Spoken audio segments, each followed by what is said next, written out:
Hey everyone, welcome back to my channel, Book Talks with Yo. My name is Yoanna and today I'm sharing with you my summer TBR for 2021.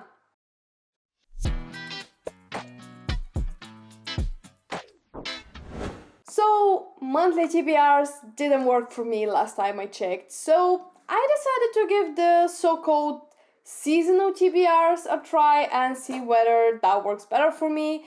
As I am somewhat of a mood reader, as I've mentioned before, so this is why monthly TBRs didn't really work for me. I think I read one book out of the 6 that I included in my TBR last month, and then I just read random books that I picked up. But I think that the seasonal TBR is going to be better for me, as I'm just going to include 10 books on this TBR, and then I'm going to keep my options open for the books that I'm sure I'll pick on the go as in summer. So yeah, I think that those 10 books would be at least I'm hoping to read at least 60% of them, but yeah, we'll see what happens. But generally in summer, I like reading quick and breezy romantic books that involve traveling and adventures, and just things that are going to make me smile and would be ideal for relaxing in the sun. So yeah, without further ado, let's get into the video and talk about my summer TBR. Alright, so first up we have a book that I'm so excited to read, and this is The Geography of Lostings by Jessica Brody. And the thing with this book is that I've recently read Save the Cat Writes a Novel by Jessica Brody, and this is basically her take on the original Save the Cat book and its beat sheets.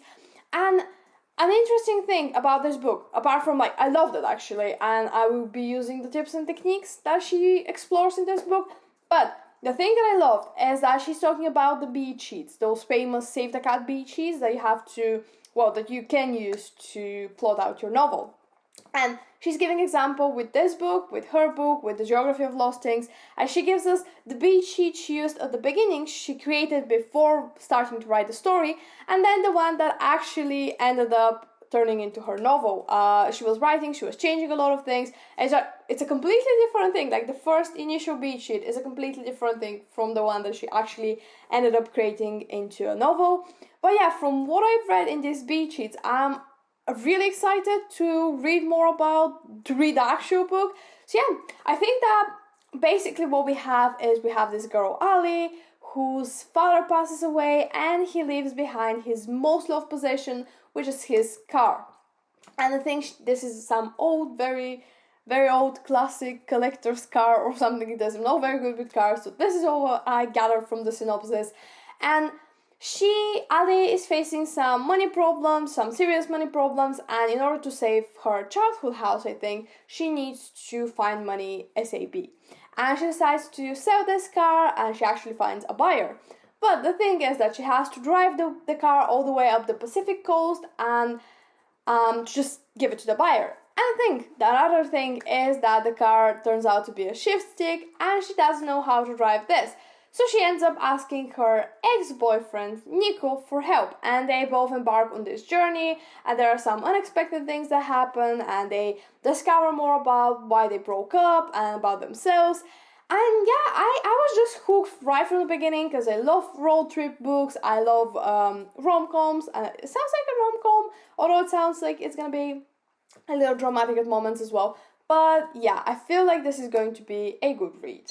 Next on my list is Anna K by Jenny Lee.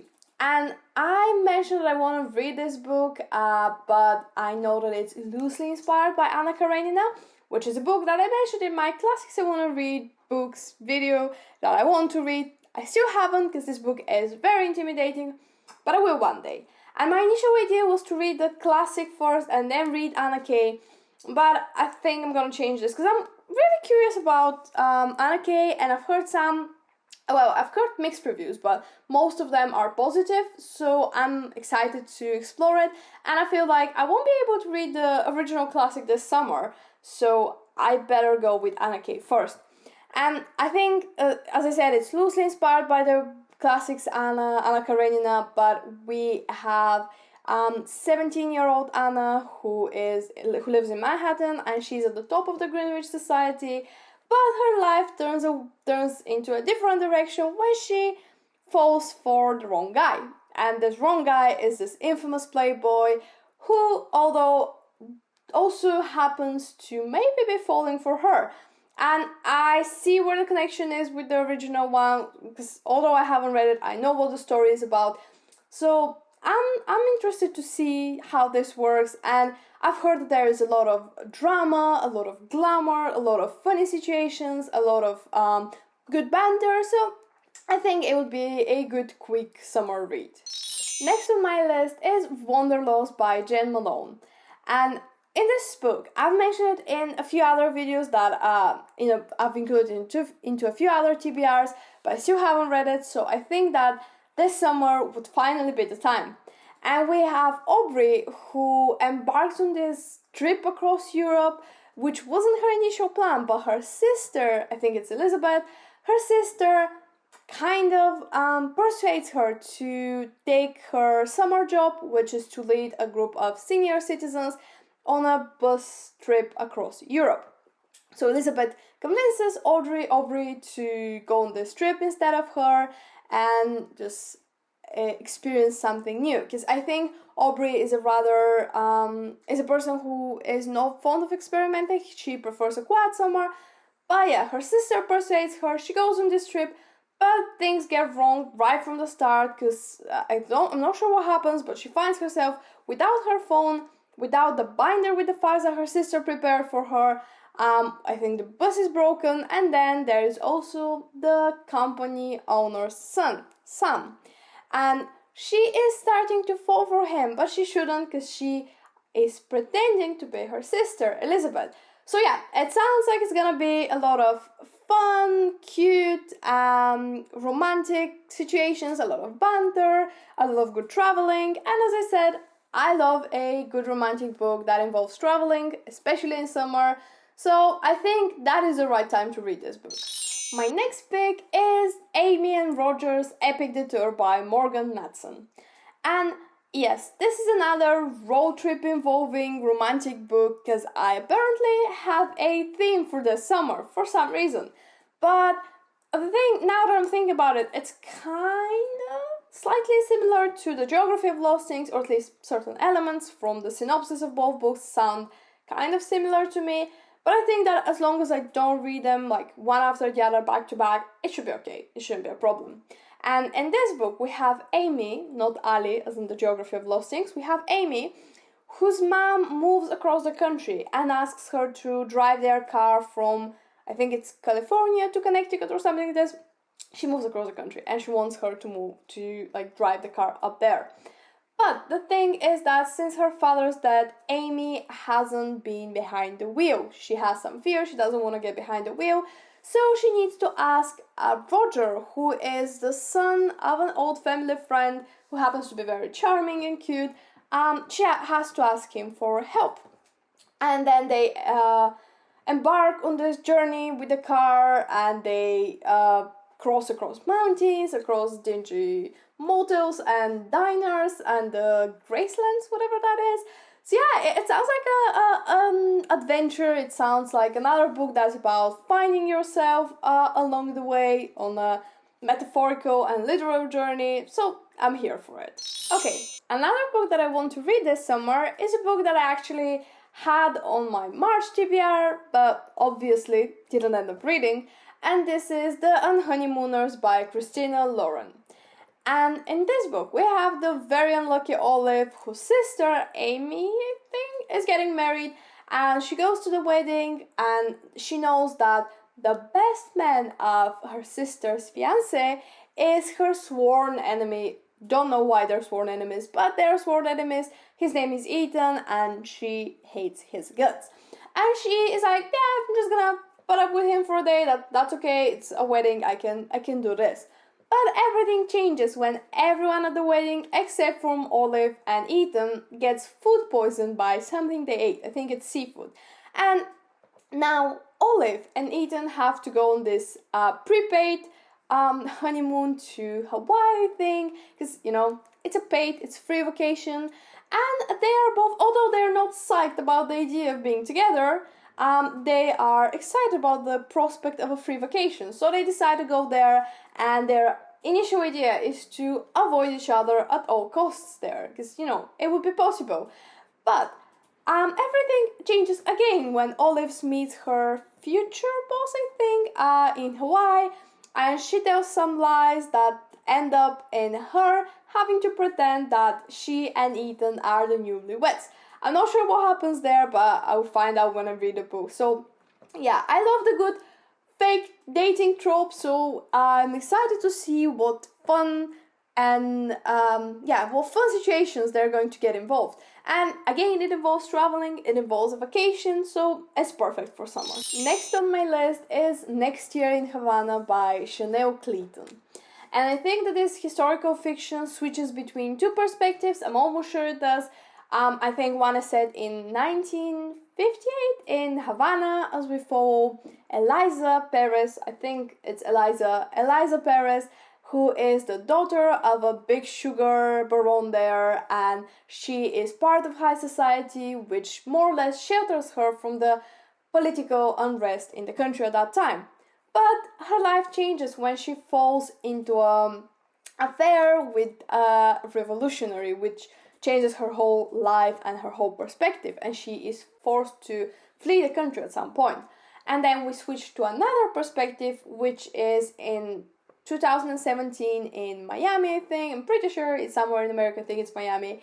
And we see Marisol, who is a freelance writer and Eliza's granddaughter. And we see that she has heard stories about Cuba from her grandma, but now she actually has to go back there and scatter her grandma's ashes because this is her last wish. And when she goes there, apart from unraveling some family secrets that she had no idea about, she finds herself falling for a guy full of secrets on his own. And really, it sounds like something right up my alley. I love historical fiction. It sounds like it's gonna be a lot of adventure, a lot of romantic moments, and a lot of adventure. And something about the whole premise of it and the idea of switching perspectives between the two times makes me really want to read this one. I'm excited to pick this one up. Okay, next one is a bit of a change of the whole romantic, cozy traveling setting that we've established, but something about this book still makes me feel that it would be the perfect time to read in summer. And this is The House of Salt and Sorrow by Erin Craig. In this book, you probably have heard of it already, and I'm kinda late to read it, but I still haven't, so I'm including this in this TBR. And we have Annalie, who lives in a house near the sea with her mom, her dad, and her sisters. But from the 12 original kids that this family had, only 8 remain because 4 have died in a very tragic and unexpected yet very mysterious deaths. One of them is a plague, there is a slippery plunge, drowning, fall from somewhere high. It's just mysterious, and the family starts to believe that they are cursed. And although Annalie is skeptical at first, when she has a few dreary visions of her own, she starts to believe that yes, those deaths are not accidents and that she is next. And what is even more interesting is that she knows that her sisters have been hiding in the night and have been slipping away to attend those balls and dance with whomever that is. And Annalie starts to suspect that this has something to do with the deaths of her sisters. And she doesn't know whom they're dancing with. I think she's probably not going with them. This is what I gather from the synopsis. But yeah, she starts to wonder whether this has something to do with the stuff that are happening. So she decides to explore this. And as I said, this book gives me a lot creepier vibes than the rest of them, obviously, because it's not a cute, breezy read. But still, I feel like summer would be the time to read it. And I feel like the ideal time to read it would be, those not so shiny summer days when we get the summer storms and it's raining and it's stormy, and all you want to do is just stay in and read a good book. Next up, we have Einstein's Dream by Alan Lightman. This is another book that has a whole different vibe than the rest of them, but it's still one that I'm excited to read, and I feel like summer would be as good a time as any to read this book. And essentially this is a short story collection, or as it is called in the synopsis, it's a vivid collage of dreams that Einstein had in 1905 when he was working in Switzerland. And this essentially, there are, I think, 30 chapters, and each chapter represents a weird, vivid dream that he had while he was working on his theory of relativity, and it sounds very different than what I usually read, but in the same time, it sounds like something I'm interested in. So yeah, and I've heard that this is a fun, quick, and very inspiring read, so I'm excited to check it out. Next on my list is The House on the Cerulean Sea by T.G. Klune. And I'm sure that you've heard a lot about this book, or at least you've seen it mentioned here on BookTube or on Bookstagram, or you've read some reviews, because people have been talking about this book a lot. Like, I feel like everyone is reading this book. But I also think that there is a reason, because it sounds like such a charming read. And from what I know, I don't want to know too much about the story, although I do know now because I've heard so many people talk about this. But yeah, I know that it's a charming and a very heartwarming and touching read, so I feel like this is right up my alley. And we have this peculiar man, Linus Baker, I think, and his job in the department in charge of magical youth, I think this is the name. His job is to oversee those kids in those special orphanages. There are kids with special magical abilities, and his job is to oversee them and see how they're doing and so on. And one day he's called for this very special mission to go to this specific orphanage in some sea that I forgot the name of. His job is to go there and see those 6 kids whose, according to the government, they are dangerous and they're about to bring about the end of the world. And Linus' work is to go there and determine whether that's true or not.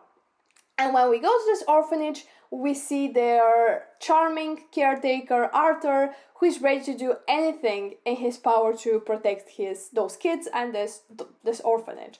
And essentially, Linus and Arthur start to become closer and closer and feel like that would be an adorable dynamic, and they get closer and closer, and essentially Linus has to make this important decision about the fates of those kids and the fate of the world.